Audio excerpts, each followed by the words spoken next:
નૈનાબા ખાસ કરીને ક્ષત્રિય સમાજ આજે કોંગ્રેસ સાથે જોડાઈ રહ્યું છે।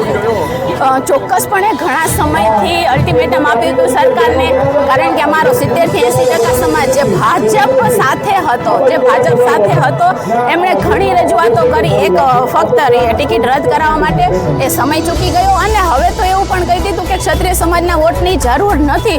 તો હવે સમાજને પણ તમારી જરૂર નથી, ભાજપને જો જરૂર ના હોય તો ક્ષત્રિય સમાજને પણ તમારી જરૂર નથી, એટલે હવે ખુલ્લામાં ક્ષત્રિય સમાજ કોંગ્રેસના સમર્થનમાં છે। ખાસ કરીને ક્ષત્રિય સમાજમાં બે ફાટા પડી રહ્યા નહીં, એવું ક્યાંય નથી। એક વ્યક્તિથી સમાજ ના બને, ઘણા બધા લોકોએ કીધું છે એક વ્યક્તિની વિચારધારા અલગ હોય એનાથી કંઈ ન થાય। અત્યારે જે સમાજ એક દિશામાં ચાલી રહ્યું છે, આંદોલન જે દિશામાં ચાલી રહ્યું છે ખૂબ સારી રીતે ચાલી રહ્યું છે। બધી વસ્તુનું નિરાકરણ ઉગ્રતાથી ના હોઈ શકે, જ્યારે જરૂર પડે ત્યારે જ ઉગ્રતા બતાવવી જોઈએ અને હવે કદાચ સમય આવશે તો બતાવશું। અને બાકી રહી આ ઇલેક્શન છે એમાં પણ તમે એમને હરાવીને તમારો બદલો લઈ શકો છો। આશાપુરા મંદિરે જવતલિયો ગણાવવામાં આવ્યો, પરેશભાઈને શું કહેશો?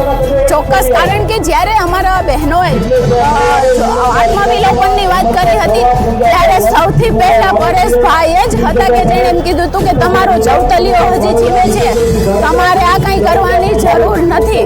તો આજે અમારા જવતલિયાને બોલાવી એમના વધામણા કર્યા અને જવતલિયો આજે ફોર્મ ભરવા જઈ રહ્યા છીએ, ત્યારે બહેનો એને અમાર રાખડી બાંધશે અને આશીષ વચન આપશે કે આપ વિજયી થાઓ।